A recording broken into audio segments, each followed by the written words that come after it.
Thanks very much. Okay, so where's the clicker?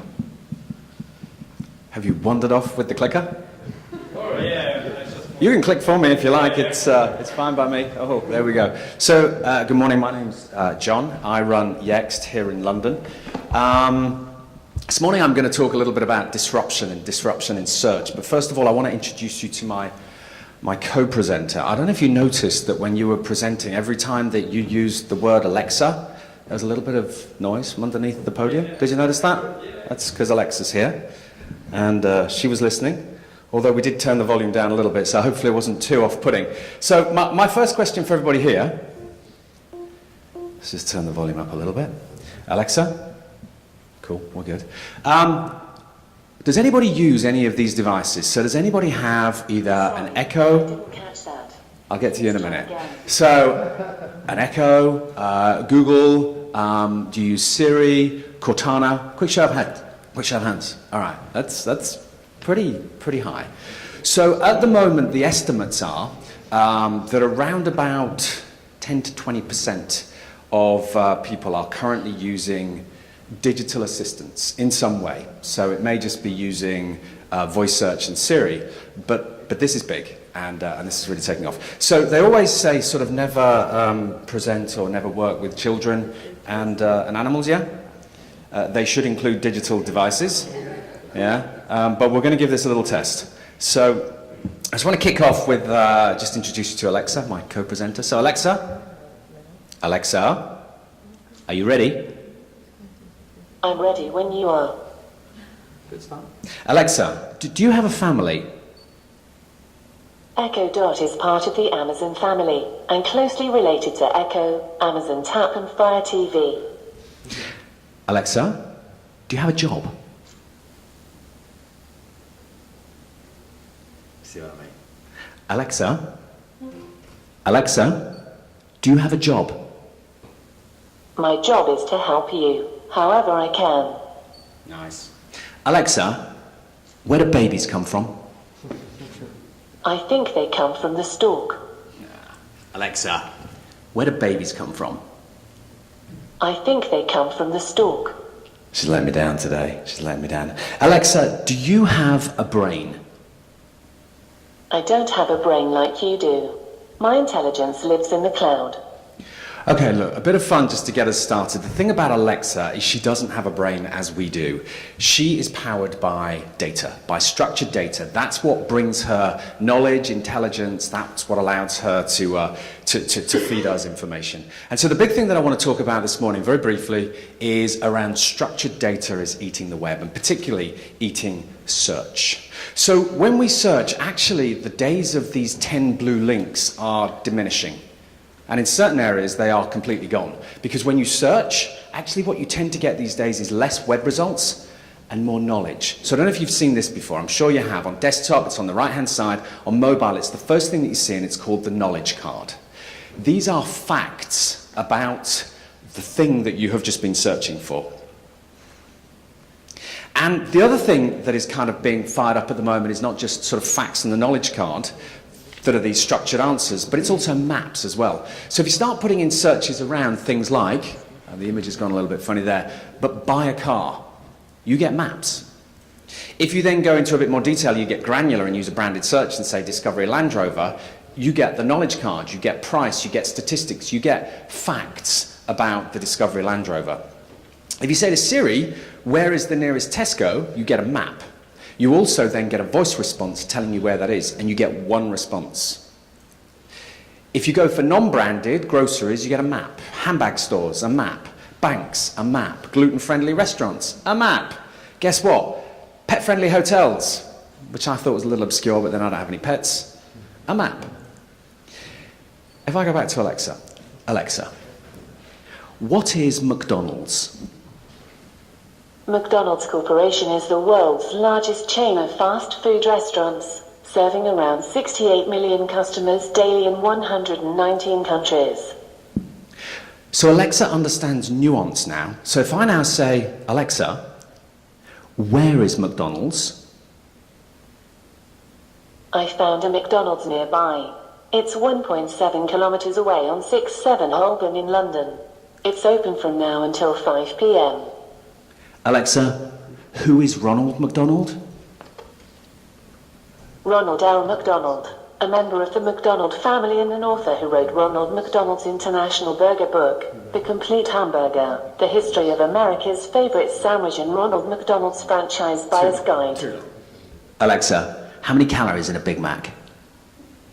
Big Mac has 260.66 calories per 100 grams. 73 calories per Oz. It's more than 273 calories then, by the way.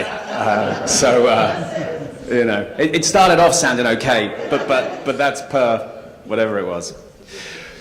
So the question I just want to pose this morning is this whole thing around intelligent search. Is this an advertiser's dream, i.e. is this a huge opportunity, or is this a bit of a nightmare when it comes to retail and advertising?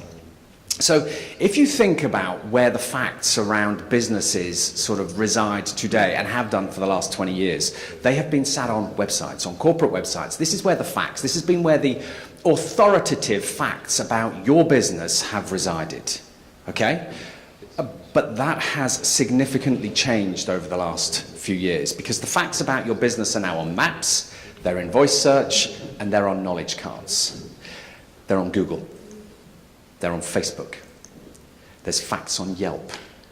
They're on Apple. And there's about 100 more mainstream endpoints where people are searching for facts about your business. And they drive somewhere between, and it depends on the brand, between 2 and 5 times more impressions, more views about the facts on your business across all of those different endpoints than they do on your website, the place where you have been putting the authoritative facts around your brand.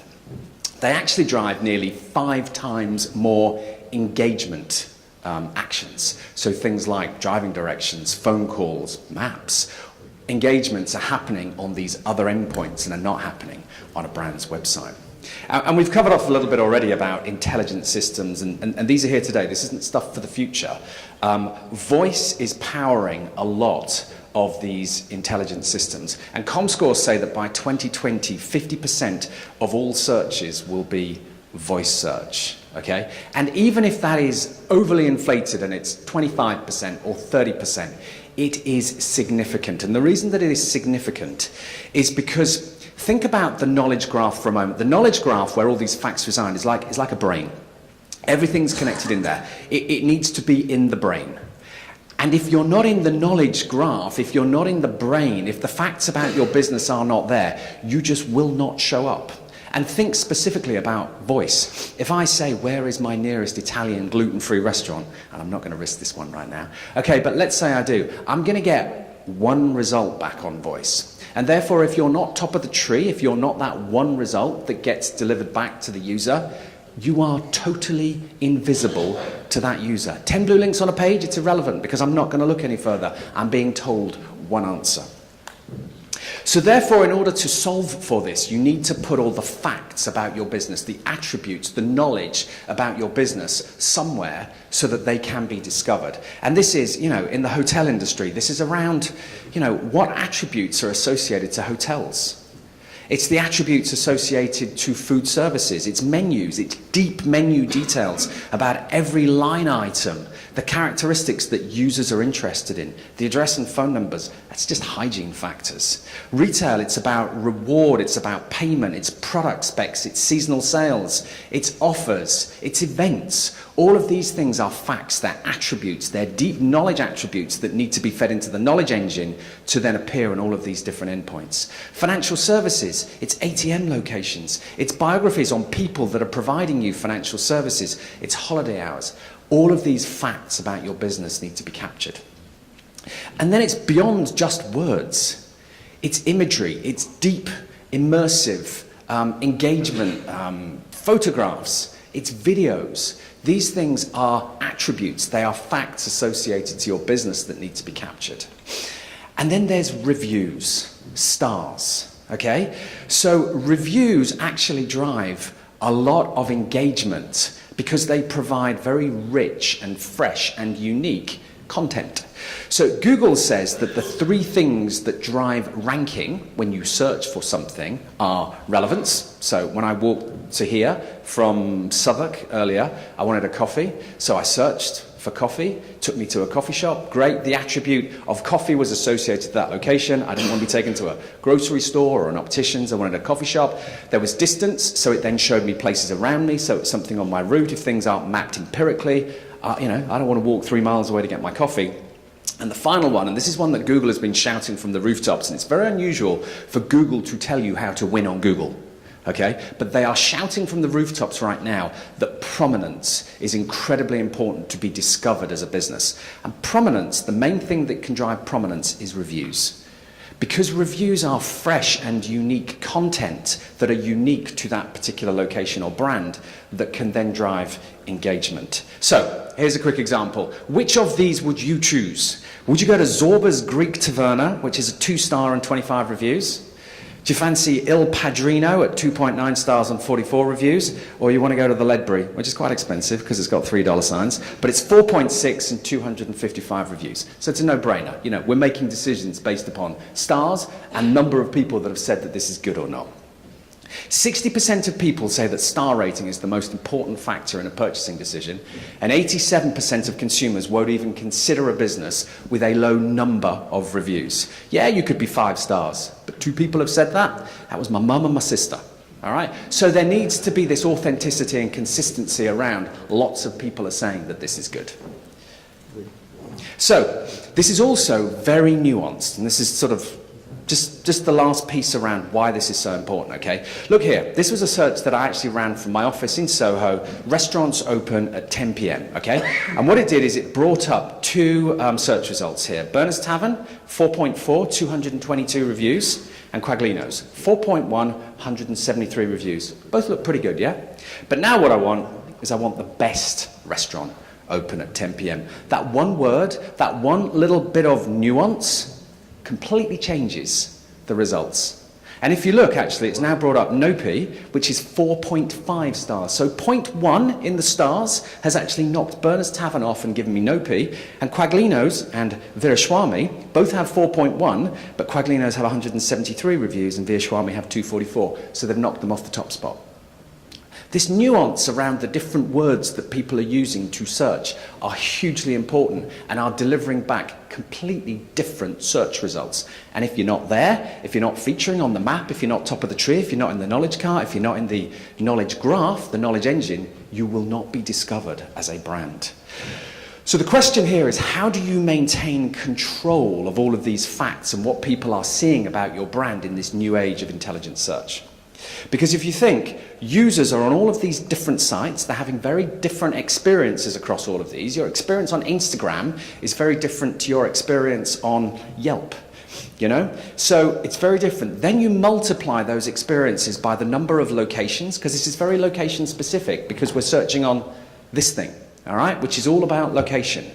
And then multiply that by all the facts around your business. It is no longer good enough to assume and hope that the facts about your business are right somewhere on an aggregator or in a database or with BT that someone was talking about before or wherever. You can't assume that. You need to make sure that you have direct connections into every single one of these places where people are viewing facts about your business. So direct connections equals control. And there are a lot of these places, all right? There are a lot of places where people are searching for facts about your brand. And then if we think about the future, this is about getting it right, not just for today, but for the future, because in the day when I get into my driverless Uber, which they say will be here by 2020, and I say, you know, I've got my wife in the car, we're going to a favorite restaurant, and it drops us 3/4 of a mile down the road because the address isn't correct, you know, I'm not the most popular person at that point. Or I get in a cab and I need to go to A&E, and it doesn't take me to A&E, it takes me down the road. Not a great experience, and actually this is going to cause problems for consumers further down the line. There's no driver I can berate. Same with your, you know, Tesla and your autonomous vehicles. These things need to be right. Think about augmented reality, virtual reality. This is going to be facts that are going to exist in places where actually you have no idea how to feed those facts into these technology systems and platforms in the future. So to capture traffic from intelligent services, leading brands are leveraging what's known as digital knowledge management, okay? And this is actually what Yext does, but this isn't a sales pitch, but I'm just explaining here that essentially digital knowledge management is getting all of the facts, all of the rich content about your business in one place, clean, and in a way that can be pushed out to all of the different endpoints. What we do is we fire that out to pages that are specific to every single location with all of the facts correct, so that when I click on Google, for example, do a search and it shows me in the map website. I click on website, it doesn't take me to a corporate site, and I then have to navigate my way to the nearest coffee shop or restaurant. It takes me directly to the facts about that particular location. Listings is around pushing that out to all of those endpoints where people are looking. And reviews, this is a way where you need to be monitoring what people are saying about you. You need to be able to respond, but also you need to be polling your users for reviews to make sure that you've got this fresh content that you can be driving to drive prominence. So, in conclusion, I've got 4 tips, really fast, to capture traffic from intelligent searches. And then we'll ask Alexa a few more questions. Well, you can ask us questions if you like. So these are my kind of 4 tips. First of all, be thinking around places, products, and people. This is primarily where the facts that users are searching for, these are the key buckets where people are searching. Then start thinking about the very specific attributes that you can be pulling about those different buckets. And don't think about, I need to get everything correct before I can actually start addressing this. Gather whatever you can, that's a great start point, and then you build upon those facts. Then think about what endpoints are important to you. So where do your priorities lie? And actually the answer here is you need to be connected to all of them. And then be thinking about countries and language, because this isn't just something that happens here in this country in English. You've got people walking down the high street, and I can't remember, I think you were saying, or somebody was saying earlier around scaffolders, that X percentage of scaffolders in this country are not from the UK. So, I've got a scaffolder who's doing a job and he's walking down the high street and he wants a coffee or he wants this, that. Actually, he wants to be served content in his language. And that's more than possible in whatever country that you're in, whatever language, whatever platform, whatever country. So this is also adding additional complexity, but you need to think about where you want to solve this for. So our founding principle as a company is you are the ultimate authority on the knowledge and the facts around your business, and you need to be in control of your digital knowledge everywhere. So, have we got any questions for Alexa? I think I'm handing over, and or maybe this is, can I bring Alexa with me? She has much better answers than me. Round of applause, thank you, John. Why don't you have a seat and we'll have questions in a moment, and Agnes is going to come up and talk about the phenomenon of ad blocking.